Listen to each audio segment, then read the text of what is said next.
Holi special mutton কষা। আরে বাবা, দোল বা হোলি সেটা তো বছরে একবার আসে, কিন্তু রবিবার প্রত্যেক সপ্তাহে আসে, তাই এটা হোলি স্পেশাল না বলে রবিবারের স্পেশাল বললেই মনে হয় ভালো হয়, তাই না? গোটা রসুন দিয়ে এরকম মাংসের ঝোল, মানে মাটনের ঝোল যদি রবিবারে থাকে তাহলে সব পথকে হার মানাবে, তাই না? এই যে রসুনগুলো দেখো কত নরম তুলতুলে, কি সুন্দর সেদ্ধ হয়েছে, আর মাংসটাও দারুণ সেদ্ধ হয়েছিল, আর সব মিলিয়ে তরকারিটা না জাস্ট টু গুড হয়েছিল। চলো রেসিপিটা শেয়ার করি। প্রথমে আমি নিয়ে নিয়েছি 1 কেজি মাটন। মাটনের পিসগুলো কিন্তু বেশ বড় বড় ছিল, মানে খুব ছোট না খুব বড় না, মিডিয়াম ছিল। আর এইটা কি জানো কি, এটা কমেন্ট করো এটা কি। তারপরে এই যে দেখো, এখানে নিয়েছি আমি 100 গ্রাম টক দই। টক দইটাকে ভালো করে কিন্তু প্রথমে ফেটিয়ে নিতে হবে, আর এই টক দইটা মাটনের মধ্যে দিয়ে ভালো করে মাটনটাকে 2-3 ঘন্টা ম্যারিনেশনের জন্য রেখে দেবো। তোমরা চাইলে ফ্রিজে রাখতে পারো, মানে নর্মাল ফ্রিজে, বা বাইরেও রাখতে পারো, যা ইচ্ছে, একটু ঠান্ডা জায়গায় রেখে দেবে। তাহলে দেখবে মাটনটা খুব ভালো করে মানে নরম হয়ে যাবে রান্নার পরে, না মানে ম্যারিনেশনটা খুব ভালো হবে, রান্নাতে খুব নরম তুলতুলে হয়ে যাবে, তাতে সেদ্ধ হয়ে যাবে। আর এই যে দেখো যা যা লাগছে, পেঁয়াজ, টমেটো, আদা, রসুন, লঙ্কা সব লাগছে। তারপরে প্রথমে পেঁয়াজগুলোকে কেটে নিচ্ছে। আর এখানে আজকে মাংসের জন্য আমি নিয়েছি গরম মশলা বাটা, যেটা আমি শিলনোড়ায় বেটেছি, যাতে মাংস তরকারিটা খুব সুস্বাদু খেতে হয়।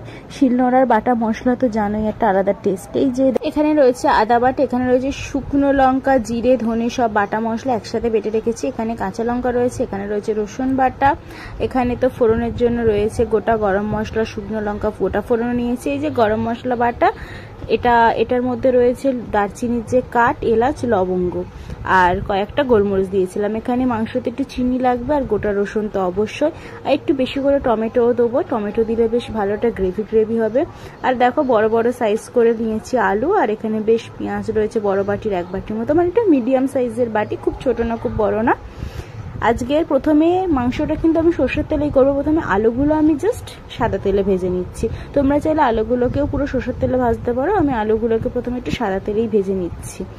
আজকের মাটন রান্নাটা কিন্তু একটা টুইস্ট আছে, অবশ্যই পুরো রেসিপিটা ফলো করবে। তারপরে এই যে আলুটার মধ্যে দিয়ে দিলাম পরিমাণ মতো লবণ, আর 1 থেকে 1.5 চামচ মতো হলুদের গুঁড়ো দিয়ে আলুটাকে বেশ লাল লাল করে ভালো করে ভেজে নেব। আলু ভাজলে যে কোনো রকম মাংস তরকারিতে খেতে খুব ভালো লাগে। এই যে আলুটাকে খুব ভালো করে দেখো লাল লাল করে ভেজে নিয়েছি, বেশ ভালো ভাজা হয়ে গেছে। এবার আলুগুলোকে নামিয়ে রাখবো। আবারও বলছি, আজকের রেসিপিটা কিন্তু অনেক মজাদার হতে চলেছে, শেষে কিন্তু টুইস্ট আছে। তারপরে এই যে কড়ার সর্ষের তেল দিয়ে দিলাম, সাদা তেল যেটা বেশি ছিল নামিয়ে রেখে এখানে দিয়ে দিলাম কড়াতে সর্ষের তেল, প্রায় 1 বাটি মতো সর্ষের তেল দিলাম। প্রথমে দিয়ে দিলাম 4-5টা শুকনো লঙ্কা, তারপরে যে একে একে গোটা গরম মশলা ফোড়নে দিয়ে দিলাম, লবঙ্গ, এলাচ, তারপর দারচিনি, মানে যে কাঠটা থাকে। মশলাটাকে ভালো করে ভেজে নিয়েছি, মানে ফোড়নটাকে ভেজে নিয়ে এখানে দিয়ে দিলাম পেঁয়াজটা। তোমাদের সুবিধার্থে বলে দিই, এখানে প্রায় 300 থেকে 400 গ্রাম মতো পেঁয়াজ নিয়েছি। আমি পেঁয়াজটা একটু বেশি নিয়েছি, পেঁয়াজ টমেটো, যাতে তরকারির গ্রেভিটা খুব ভালো হয়। তারপরে এই যে পেঁয়াজের মধ্যে একটু লবণ দিয়ে দিলাম, আর লবণ দিয়ে ভালো করে নেড়ে পেঁয়াজটাকে নরম করে নিয়ে তারপর এখানে আদা রসুনের পেস্টটাও দিয়ে দিলাম একসাথে। এখানে আদা রসুনের পেস্ট প্রায় ওই 4 চামচ করে রয়েছে, 4 চামচ আদা বাটা, 4 চামচ রসুন বাটা। তারপর এখানে যে শুকনো লঙ্কা, জিরে, ধনের যে পেস্টটা বানিয়ে রেখেছিলাম সেটাও দিয়ে দিলাম। লক্ষ্য রাখতে হবে মশলাটাকে একটু ভালো করে কষাতে হবে, আর চিনি কিন্তু মাস্ট দিতেই হবে, তাহলে চিনি যেটা করে না স্বাদটাকে ব্যালেন্স করা, যেহেতু টক দইও রয়েছে বুঝতেই পারছো।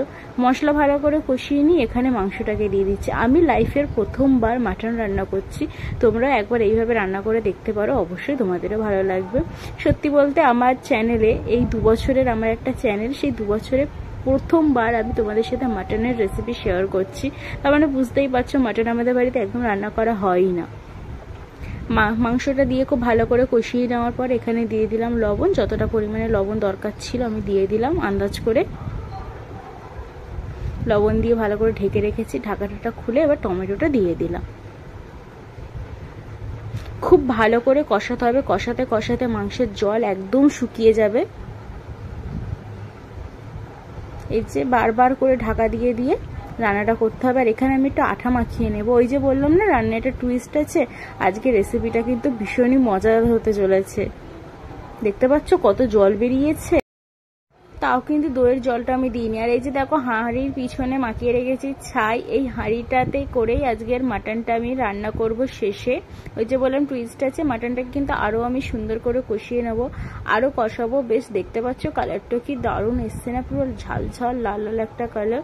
দেখেছো কত সুন্দর করে কষানো হয়েছে, আর কড়ার গায়ে কিন্তু একটুও লেগেও যাচ্ছে না। এই যে দেখো এটাই হলো দেখবে মানে আসল মশলা কষানোর এটাই হলো প্রমাণ যে কড়ার গায়ে একটুও লেগে যাবে না। তারপরে মাটনটা আস্তে আস্তে হাঁড়ির মধ্যে দিয়ে দিলাম, তারপরে পরিমাণ মতো একটু জল দিয়ে দিলাম, তারপরে রসুন কাঁচা লঙ্কা সব দিয়ে একেবারে সিল করে দেবে এবার হাঁড়িটাকে। ওই যে আঠা মাখিয়েছিলাম, আঠার যে ডোটা ছিল সেই ডোটা আস্তে আস্তে হাঁড়ির মুখের মধ্যে দিয়ে হাঁড়িটাকে খুব ভালো করে সিল করে দিতে হবে, যাতে বাষ্প একটুও না বেরোয়। তারপরে অবশ্যই করে কিন্তু আলুগুলো দেবে, আমি আলুগুলো দিতে ভুলে গিয়েছিলাম। এই যে দিয়ে দিলাম আলুগুলো, দিয়ে এই যে খুব ভালো করে সিল করে দেবে যাতে একটু বাষ্প না বাইরে বেরোয়। বেশ আমি ফুটিয়ে নিয়েছি 30 মিনিট মতো। 30 মিনিট পরে ফিরে এলাম, দেখো লোভনীয় লোভনীয় মাটন পুরো রেডি। দুপুরবেলা, রবিবারের দুপুরবেলা এরকম মাটন হলে আর কি চাই। আর তারপরে তো হোলি স্পেশাল রয়েছেই, বাড়িতে বানাও, আশা করি সবার ভালো লাগবে। আর হাঁড়িটা একদম উনুন থেকে নামাবে, উনুন বা চুলো থেকে হাঁড়িটা নামিয়ে তারপর কিন্তু গরম মশলা দেবে, তাহলে গরম মশলার ফ্লেভারটা খুব ভালো স্ট্রং ফ্লেভারটা রয়ে যাবে মাংসের মধ্যে। তারপরে এই যে সুন্দর করে প্লেট ডেকোরেশন করে নাও, আগে দর্শনদারি পরে গুণবিচারি। কেমন হয়েছে বলো তরকারির রংটা? দারুণ না? এই যে গোটা রসুনটা দিয়ে ভাতটা মেখে খেতে যা লাগবে না তোমাদের কি বলবো। অবশ্যই একবার বাড়িতে ট্রাই করো। আর যারা প্রথমবার আমার মতো মাটন রান্না করতে চাইছো তারা ভিডিওতে রেসিপিতে পরিমাপ বলা রয়েছে, তারা দেখে করতে পারো। আর আমার রেসিপিটা কেমন লাগলো জানিও।